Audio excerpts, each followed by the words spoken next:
ದರಾ ಬೇಂದ್ರೆಯವರಿಗೆ ಕೇಳಿದ್ರಂತ, ದೊಡ್ಡ ಜ್ಞಾನಪೀಠ ಪ್ರಶಸ್ತಿಗಳು ದೊರಕಿರುವಂಥ ಮಹಾನುಭಾವರು. ಯಾವ ಜ್ಞಾನಪೀಠ ದೊರಕಿದ್ರಿ ಅವರಿಗೆ? ದರಾ ಬೇಂದ್ರೆಯವರಿಗೆ ಯಾವ ಜ್ಞಾನಪೀಠ ದೊರಕ್ಯದ? 4 ತಂತಿ ಏಗೋಡ್. ಕನ್ನಡ ಭಾಷೆಗೆ ಎಷ್ಟು ಜ್ಞಾನಪೀಠಗಳು ಬಂದಾವ? ಎಷ್ಟು? 8. ಕನ್ನಡ ಬಿಟ್ಟು ಯಾವುದಾದ್ರೂ ಭಾಷೆಗೆ ಜ್ಞಾನಪೀಠ ಬಂದತೇನು? ಮತ್ತು ಕನ್ನಡ ಶಾಲೆ ಚಲೋನೋ ಇಂಗ್ಲೀಷ್ ಶಾಲೆ ಚಲೋನೋ? ಕರ್ಕೊಂಡೋಗಿ ನಿಮ್ಗೆ ಹಚ್ಚವ್ರಿಗೆ ಹೇಳ್ರಿ ಒಂದಿಟ್ಟ.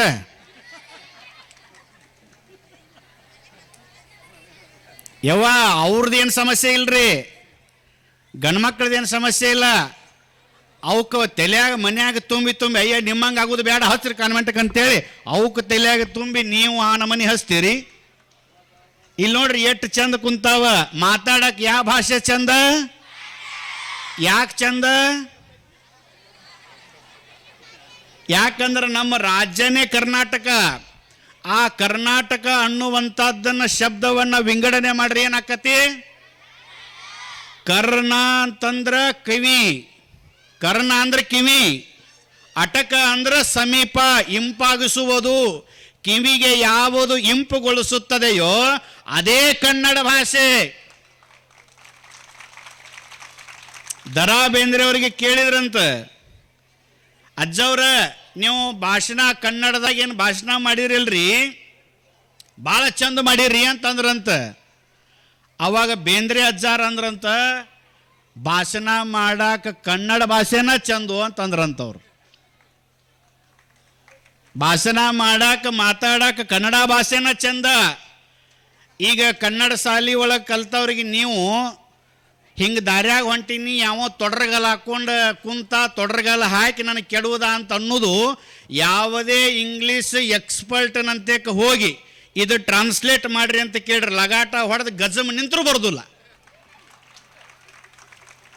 ದಾರ್ಯಾಗ ಹೊಂಟಾಗ ತೊಡ್ರಗಾಲ ಹಾಕಿ ನನಗೆ ಕೆಡವಿದ್ರು ಅನ್ನೋದು ಬೇಕಾದಂಥ ಟ್ರಾನ್ಸ್ಲೇಟರ್ ಇರಲಿ, ಅವ ಆಕ್ಸ್ಫರ್ಡ್ ರಿಟರ್ನ್ ಇರಲಿ, ತೊಡ್ರಗಾಲ ಹಾಕ್ಕೊಂಡು ಬಿದ್ನಿ ಅಂತ ಅನ್ನುವಂಥದ್ದು ಯಾವ ಟ್ರಾನ್ಸ್ಲೇಟರ್ ಹೇಳಕ್ಕೆ ಸಾಧ್ಯ ಇಲ್ಲ. ಕಟ್ಟಕ್ ರೊಟ್ಟಿ ಚಟ್ನಿ ಅನ್ನುವಂಥದ್ದು ಇಂಗ್ಲೀಷ್ನೊಳಗೆ ಏನಂತಾರ? ಇಲ್ಲ. ನಮ್ಮ ದೇಶದ ಪರಂಪರೆ ಸಂಸ್ಕೃತಿ ಏನಂತಂದ್ರೆ, ಹಿಂದೆ ಅವಧಾನಿಗಳು ಅಂತಿದ್ರು. ಕುಂತು ಭಾಷೆ ಒಳಗನ ಅದು ಎಂಥ ವಿದ್ಯೆ ಅಂತಂದ್ರೆ ಭಾಳ ವಿಶೇಷವಾದಂಥ ವಿದ್ಯೆ ಅದು. ಬಹುತೇಕ ನೀವು ಅದನ್ನು ಪ್ರಾರಂಭ ಮಾಡಿರಿ, ನಮಗೂ ಸ್ವಲ್ಪ ಮಟ್ಟಿಗೆ ಗೊತ್ತು. ನಾವೇನು ಯಾವ ಯೂನಿವರ್ಸಿಟಿಯಾಗ ಓದಿದವರಲ್ಲ, ಸುಮ್ಮನೆ ನಿಮ್ಮ ಕೂಡ ಕಲಿತು ಕನ್ನಡ ಶಾಲೆ ಒಳಗೆ ಏನು ಕಲಿಸ್ಯಾರ ಅದನ್ನು ಕಲಿತು ಇಲ್ಲಿ ನಿಮ್ಮ ಮುಂದೆ ಬಂದಿತ್ತನು. ಅಷ್ಟಾವಧಾನ ವಿದ್ಯಾ ಅಂತ ಬಂದಿತ್ತು, ಅದು ಮೈಸೂರು ಪ್ರಾಂತ್ಯದೊಳಗೆ ಇನ್ನೂ ಆಯ್ತದು. ಬಹುತೇಕ ಸಾಧ್ಯ ಆಯ್ತು ಅಂದರೆ ನಮ್ಮ ಪ್ರಾಂತ್ಯದೊಳಗೂ ಪ್ರಾರಂಭ ಮಾಡೋಣ. ಅಷ್ಟಾವಧಾನ ವಿದ್ಯೆ ಅನ್ನುವಂಥದ್ದು ಲಕ್ಷ ಕೊಟ್ಟು ಕೇಳ್ರೆ, ಆಮೇಲೆ ಲಗ ಹೊಡೆದ್ರು ತಿಳಿದಿಲ್ಲ. ಅದು ನಾ ಏನು ಹೇಳೇನು ಅನ್ನೋದು ನಿಮಗೇನು ತಿಳಿದಿಲ್ಲ.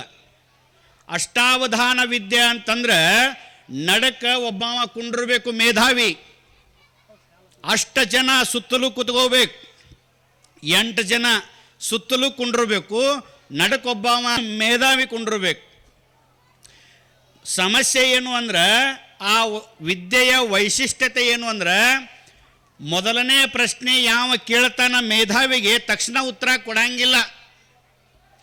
8 ಜನ ಪಾಳೆ ಹಾಕೋ ಅಂತ ಬರಬೇಕು, ಎಲ್ಲರೂ ಪ್ರಶ್ನೆ ಕೇಳಬೇಕು. ಹಂಗೆ ಒಂದರ ರೌಂಡಿಗೆ ಮುಗಿಯಂಗಿಲ್ಲದು, 3 ಸುತ್ತ ಆಗಬೇಕು. 8 ಜನ 3 ಸುತ್ತು, 8 3 24 ಪ್ರಶ್ನೆ. 24 ಪ್ರಶ್ನೆಗಳಿಗೆ ಯಾವ ಏನು ಉತ್ತರ ಪ್ರಶ್ನೆ ಕೇಳಿರ್ತಾನೆ ಅವನಿಗೇನ ಉತ್ತರ ಕೊಡಬೇಕು, ಅದು ಮೇಧಾವಿ. ಅಷ್ಟಾವಧಾನ ವಿದ್ಯಾ ಅಂತ ಕರೀತಾರೆ. ಎಲ್ಲರೂ ಏನೇನೋ ಕೇಳಕತ್ರು, ಎಲ್ಲರಿಗೂ ತಕ್ಕ ಉತ್ತರ ಕೊಡಕತ್ತ. ಮತ್ತು ಸಭೆ ಒಳಗೊಬ್ಬ ಉಡಾಳಿ ಇರ್ತಾನೆ, ಹೌದಿಲ್ಲ? ಈಗ ನಿಮ್ಮ ಗುಂಪಿನಾಗ ಅದಾರಿಲ್ಲ? ಅದಾರ? ಸುಳ್ಳು ಹೇಳಕತ್ತೀರಿ ನೀವು ಸುಮ್ ಕುಂತಿದ್ರಿ. ನೀವು ಎಷ್ಟು ಮುಂದೆ ಒಂದು 5-6 ಮಂದಿ ಸುಮ್ ಕುಂತಿದ್ರಿ. ಒಂದು ಹುಡುಗಿ ಚೂಟ್ತಲ್ಲ, ನಿನ್ನ ಚೂಟಿದ್ದಕ್ಕೆ ಈಕೆ ಕೊಟ್ಲಂತ 8 ಮಂದಿ ಎದ್ದು ಬಿಟ್ರು. ಹಿಂದೆ ಕೊಂಡ್ರ ನಾನು ಸುಮ್ ಕುಂತೀರಿ ನೀವು. ಹಂಗೆ ಚಂದ ನಡೆದ ಕಾರ್ಯಕ್ರಮದಾಗ ಹ್ಯಾಂಗೆ ಚೂಟಿ ಹೊಕ್ಕಾರಲ್ಲ ಉಪೇದ್ಯಪಿ ಅಂತ ಕರೀತಾರೆ, ಅದಕ್ಕೆ ಕುಚೇಷ್ಟಿ ಅಂತ ಕರೀತಾರೆ. ಹಂಗೆ ಈ ನಡುವ ಕುಂತಂಥ ಮೇಧಾವಿನ ಸ್ವಲ್ಪ ಅಳಗ್ಯಾಡ್ಸುನ್ ತಡಿ ಅಂತೇಳಿ ಅವ ಏನು ಮಾಡ್ದ, ಮೇಧಾವಿಗಳೇ ಇಡ್ಲಿ ಚಟ್ನಿ ವಡಾ ಸಾಂಬಾರ್ ಇದರ ಮೇಲೆ ಶಿವನ ಸ್ತೋತ್ರ ಮಾಡ್ರಿ ಅಂದ. ಆಗತ್ತ? ಇಡ್ಲಿ ಚಟ್ನಿ ವಡಾ ಸಾಂಬಾರ್ ಎಷ್ಟನೇದು ರೌಂಡಿಗೆ? ಮೂರನೇ ರೌಂಡಿಗೆ 7ನೇ ಮನುಷ್ಯ ಕೇಳ್ಯಾನ.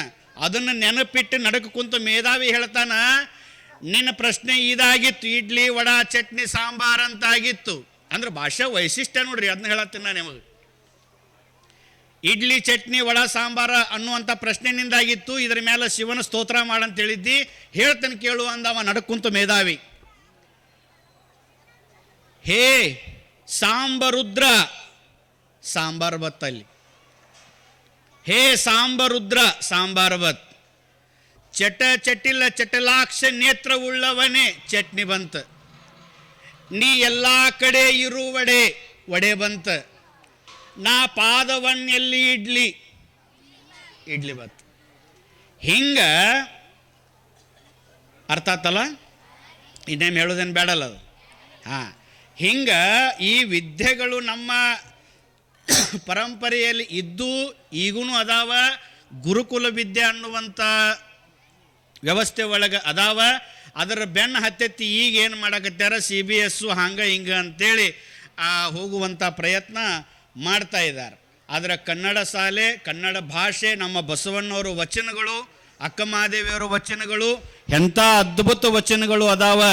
ಒಂದೊಂದು ವಚನಗಳು ಒಂದೊಂದು, ಅದರ ಮೇಲೆ ಎಷ್ಟೋ ಜನ ಯೂನಿವರ್ಸಿಟಿ ಒಳಗೆ ಡಾಕ್ಟರೇಟ್ ಮಾಡಿದ್ದಾರೆ, ಥೀಸಸನ್ನು ಬರೆದಿದ್ದಾರೆ.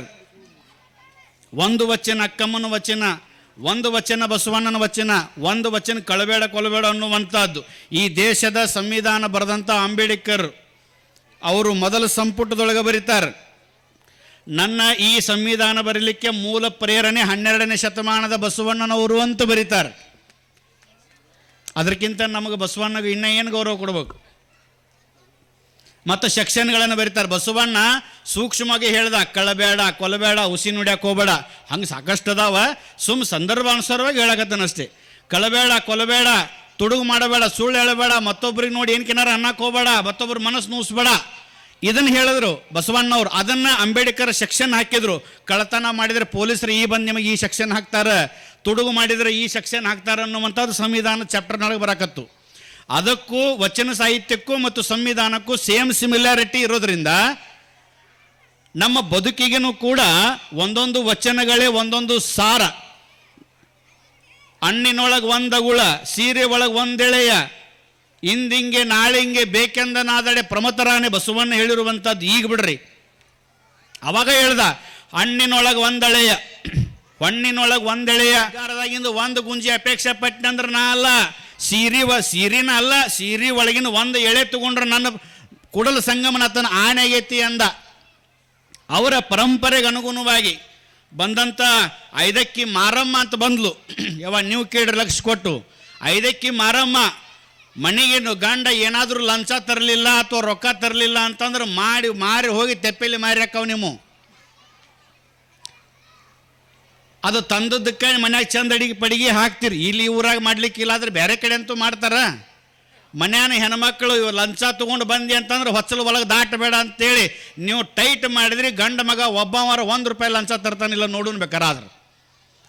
ಏನಿಲ್ಲ, ನನಗೊಂದು ತರಲಿ, ನನ್ನ ಮಗುಗೊಂದು ತಂಬರ್ರಿ, ನಮಗೆ ಭಾಳ ಖುಷಿ ಆಕೈತೆ ತಂದು ಬಿಡ್ತೀರಿ. ಅವು 100 ತರು ಬದಲಿ 500 ತರ್ತಾವ, ಸಿಕ್ಕ ಕೂಡಲೇ ಹಾಕ್ಯಾಕೊಂಡು ನುಗ್ತಾರ. ಆ ಪ್ರಶ್ನೆ ಬೇರೆ. ಐದಕ್ಕಿ ಮಾರಮ್ಮ ಇವರಿಬ್ಬರು ಕಷ್ಟ ಹೆಂಗೆ ಕಾಯ್ಕ ಅಂತಂದ್ರೆ ಬರೀ ಹಿಂಗೆ ಬೀದಿ ಒಳಗೆ ಯಾರ ಮನೆ ಮುಂದೆ ಹಿಂಗೆ ದಾನ ನೀಡಬೇಕು, ಜಂಗಮರಿಗೆ ಹಿಂಗೆ ದಾನ ನೀಡೋ ಕಾಲಕ್ಕೆ ಕೈ ಜಾರಿ ಬಿದ್ದಂಥ ಅಕ್ಕಿಯನ್ನು ಅದನ್ನು ಆಯ್ಕೊಂಡು ಬಂದು ಮಣ್ಣಿಗೆ ತಗೊಂಡು ಬಂದು ಅದನ್ನು ತೊಳೆದು ಅದನ್ನು ಅಡುಗೆ ಮಾಡಿ ಮತ್ತು ಜಂಗಮರನ್ನು ಕರೆದು ಅವರಿಗೆ ಪ್ರಸಾದ ಮಾಡಿ ಮುಂದೆ ಉಳಿದ್ರೆ ತಾವು ತಿಂತಿದ್ರೆ ಹೊರತಾಗಿ ಉಳಿಲಿಲ್ಲ ಅಂತಂದ್ರೆ ಗಂಡ ಹೆಂಡತಿ ಎಂದೂ ಕೂಡ ತಿಂದಿಲ್ಲ ಅವರು, ಎಂದೂ ಕೂಡ ಬಾಯಿ ತೆರೆದಿಲ್ಲ ಅವರು. ಅಂಥದ್ರೊಳಗೆ ಇವರ ಪರಿಸ್ಥಿತಿ, ಇವ್ರ ಕಾಯಕ ನೋಡಿ ಬಸವಣ್ಣ ಏನು ಮಾಡ್ದ, ಒಂದು ಚೀಲ ಅಕ್ಕಿ ತೊಗೊಂಡು ಯಾರ್ದೋ ಮನೆ ಮುಂದೆ ಹೋಗಿ ಒಗದು ಅವ್ರು ಬರೋ ಟೈಮಕ್ಕೆ ಗಂಡ ಲಕ್ಕಪ್ಪ ಏನು ಮಾಡ್ದ, ಮಾರಯ್ಯ ಗಂಡ ಆ ಚಲೋನ ಏಟ ಓಣಿ ಅಡ್ಡಾಡೋ ಬದ್ಲಿ ಒಂದ ಕಡೆ ಸಿಕ್ಕತ್ತಲ್ಲ ಜ್ವಾಳ ಅಂತೇಳಿ ತೊಗೊಂಡು ಹೆಗಲಿ ಹಾಕ್ಕೊಂಡು ಮನೆಗೆ ಹೋದ್ರೆ ಮನೆ ಒಳಗೆ ಕುಂತ ಹೆಂತ ಅಂತಾಳ, ಎಂದು ದಿನ ಪಾವು ಕಿಲೋ ಅಚ್ಚೇರ ಅರ್ಧ ಕಿಲೋ ತರುವಂಥ ನೀನು ಇವತ್ತು ಚೀಲ ಹೊತ್ಕೊಂಡು ಬಂದಿ ಅಂತಂದ್ರೆ ಹೆಂಗೆ ಅಂದಾಗ, ಇಲ್ಲ ಇಂಥವ್ರ ಮನೆ ಕಡೆ ಹೊಂಟಿದ್ನಲ್ಲಿ ಸಿಕ್ಕಿತ್ತು ತೊಗೊಂಡು ಬಂದೆ ಅಂತ ಅಂದಾಗ ಇದು ಅವ್ರ ಮನೆ ತಪ್ಪಲ್ಲ, ಇದು ಬಸವಣ್ಣನ ಕಿತಾಪತಿ ಅದ ಅಂತೇಳಿ ಅಲ್ಲೇ ಕುತ್ಕೊಂಡು ಹೇಳಿದ್ಲಕ್ಕೆ. ಮತ್ತು ಕುತ್ಕೊಂಡು ಅಟ್ಟ ಹೇಳಿಲ್ಲ, ಇದನ್ನು ಬಸವಣ್ಣಗೆ ಕೊಟ್ಟು ಬಸವಣ್ಣಗೆ ಒಂದು ಮಾತು ಹೇಳಿ ಬಾ ಅಂದ್ಲಕ್ಕಿ. ಸೂರ ಕಲ್ಯಾಣದೊಳಗೆ ಶರಣರಿಗೆ ದುಡಿದು ತಿನ್ನುವಂಥ ಮನೋಭಾವದ ಹೊರತಾಗಿ ಹರಾಮಿ ತಿನ್ನುವಂಥ ಭಾವ ಇನ್ನೂ ತನಕ ಬಂದಿಲ್ಲೋಲ್ಲ ಅಂತೇಳಿ ಬಸವಣ್ಣಗೆ ಉತ್ತರ ಕೊಟ್ಟು ಬಾ ಅನ್ನುವಂಥ ದಿಟ್ಟ ಮಹಿಳೆ ಮಾರಮ್ಮ ಆದ್ಲು. ಬರೀ ಇವೆಲ್ಲ ಹೇಳಕ್ಕೆ ಕೇಳಕ್ಕೆ ಅಟ್ಟ ಚಂದ ಅಲ್ಲ, ಇದನ್ನು ನಾವು ಅಳವಡಿಸ್ಕೋಬೇಕಾಗ್ತದೆ. ಯಾವ ವ್ಯಕ್ತಿ ಬಸವಣ್ಣನನ್ನ ಶರಣರನ್ನ ಒಳಗೆ ಅಳವಡಿಸ್ಕೋತಾನ ಆತ ನಿಜವಾಗಿರುವಂಥ ಬಸವಣ್ಣ ಆಗ್ತಾನ.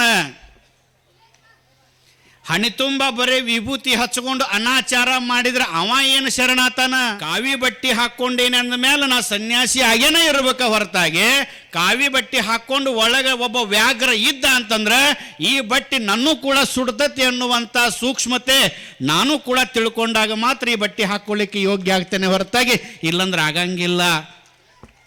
ನುಡ್ದಂತ ನಡಿಬೇಕು, ಹೇಳ್ದಂತನ ಮಾಡಬೇಕು, ಅದು ಶರಣ ತತ್ವ.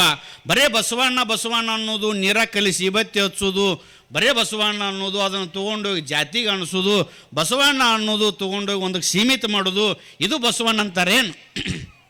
ಬಸವಣ್ಣ ಏನು ಕಲಿಸ್ಕೊಟ್ಟ ನಮಗೆ? ಕಾಯಕ ಮಾಡೋದು ಕಲಿಸ್ಕೊಟ್ಟ. ಬಸವಣ್ಣ ಏನು ಕಲಿಸ್ಕೊಟ್ಟ? ಸ್ವಾಭಿಮಾನದಿಂದ ಬದುಕೋದು ಕಲಿಸ್ಕೊಟ್ಟ. ಬಸವಣ್ಣ ಏನು ಕಲಿಸಿಕೊಟ್ಟ? ಸ್ವಾಭಿಮಾನದ ಅಷ್ಟೇ ಅಲ್ಲ, ತಲೆ ತಗ್ಗಿಸಬೇಡ ಅಂತೇಳಿ ಹೇಳಿಕೊಟ್ಟ. ಬಸವಣ್ಣ ಏನು ಹೇಳಿಕೊಟ್ಟ? ಗುಡಿ ಗುಂಡಾರ ಕಟ್ಟುವಂಥ ಹರಕತ್ತಿಲ್ಲ, ದೇವಸ್ಥಾನಗಳನ್ನು ಕಟ್ಟುವ ಹರಕತ್ತಿಲ್ಲ, ಆದ್ರೆ ಕಟ್ಟಿರುವಂಥ ದೇವಸ್ಥಾನದ ಮುಂದೆ ನಿಮ್ಮವ್ವ ನಿಮ್ಮ ಅಪ್ಪನ ಭಿಕ್ಷೆ ಗಿಡಕ್ಕೆ ಹೋಗ್ಬೇಡ್ರಿ ಅಂತ ಕಲಿಸಿಕೊಟ್ಟ. ಇದಕ್ಕಿಂತ ಇನ್ನು ಏನು ಕಲಿಸಿಕೊಡ್ಬೇಕು ಬಸವಣ್ಣ? ಕಡದಾರ ಕಡಿಲಿ ತರ್ತಾನ ಬಿಡುದಿಲ್ಲ ಅಂತಾನ. ಕುರ್ಸಲ್ಲಿ ಅವ ಹೆಂಗದಾನ, ಬರ್ದವನು ಹಂಗದಾನ, ಹಾಡಿದವನು ಹಂಗದಾನ. ಹೆಂಗದಾರ ಅವ್ರ ಪರ್ಸನಾಲಿಟಿ ನೆಟ್ಟಗೈತೆ, ಮುಂದೆ ಬರಿತಾನೆ ನಮ್ಮ ಅಪ್ಪ ಡಾನಲ್ಲ ನಿಮ್ಮ ಅಪ್ಪ ಡಾನಲ್ಲ ಅಂತ ಬರಿತಾನೆ ಅನ್ನೋದಿಲ್ಲ. ಅದನ್ನು ಹಾಡು ಬರ್ದವನು ಹಂಗದಾನ, ಬರೆಸ್ಕೊಂಡವನು ಹಂಗದಾನ, ಅದನ್ನು ಹಾಡ್ದವನು ಹಂಗದಾನ. ಮಗ್ಗಲಿಗೆ ಬ್ಯಾರತ್ ಬೆಂಚ್ ಹೈವಾ ಹಾದು ಹೋತಂದ್ರೂ ಮೈಯನ್ ರಕ್ತವನಿಗೆ ಹೋಗತ್ತವಂದ ಅಂಥವ ಇವ ಏನು ಕಡ್ದು ಅವ್ರ ಅಪ್ಪನ ಕಡ್ದು ಇವ್ ತರ್ತಾನಂತ. ಅಂಥವೆಲ್ಲ ನಮ್ಮ ಜಾನಪದ ಕಲಾ ಅಲ್ಲವೆಲ್ಲ. ಒಂದೊಂದು ವಚನ ಓಡಿ ಬಾ ನನ್ನ ಕಂದ ಅಂಗಾಲ ತೊಳೆದನ ನಂದಿಯ ಶಿವನ ತೆಂಗಿನಕಾಯಿ ಹೇಳ ಕುಸ ನೋಡೋಣ. ಇಲ್ಲ ಹೇಳಮ್ಮ ಅದನ್ನು ನಾಚಿಕೆ ಅದಕ್ಕೆ. ತೆಂಗಿನಕಾಯಿಲೆ ಓಡಿ ಆಡಿ ಬಂದ ನನ್ನ ಕಂದ ನಂದಿ ಶಿವನ ದಯದಿಂದ ಭಾಳ ಚಂದ ಹೇಳ್ತಾಳ್ರಿ. ಊರಾನ ಬಾಯಾನ ಬಂದಿ ಬಾಯಾಗಿರಬೇಡ, ಬಾಯಾನ ಹಲ್ಲಾಗಿರಬೇಡ, ನಾಲ್ಗಿ ಮ್ಯಾಲಿರು ಅಂತ ಹೇಳ್ತಾಳ. ನಂದಿ ಶಿವನ ದಯದಿಂದ ನೀ ಹುಟ್ಟಿ ಮಗ ಮಣಿಗಷ್ಟ ಅಲ್ಲ ಜಗಕ್ಕೆ ಜ್ಯೋತಿ ಆಗುವಂತೇಳಿ ಹಾಡಿ ಹರಿಸಿದಂಥ ತಾಯಿ ನಮ್ಮ ಜನಪದ ತಾಯಿ. ಅಂಥದ್ರೊಳಗೆ ಅವೆಲ್ಲ ಈಗೆಲ್ಲ ಸಿಕ್ಕ ಹೊಲಸ್ಯಾಟ ಎದ್ದು ಹೋಗ್ಬಿಟ್ಟಾವ. ದಯಮಾಡಿ ಅಂಥದ್ರ ಕಡೆ ಗಮನ ಕೊಡಬಾರದು, ಯಾರೂ ಕೂಡ ಅಂಥದ್ದು ಆಯೋಜನೆ ಮಾಡಬಾರ್ದು. ಇಂಥ ಕಾರ್ಯಕ್ರಮ ಅತ್ಯಂತ ಯಶಸ್ವಿ ಆಗ್ಯದ, ಇನ್ನಷ್ಟು ಕೂಡ ಕಾರ್ಯಕ್ರಮ ಯಶಸ್ವಿ ಆಗಲಿ.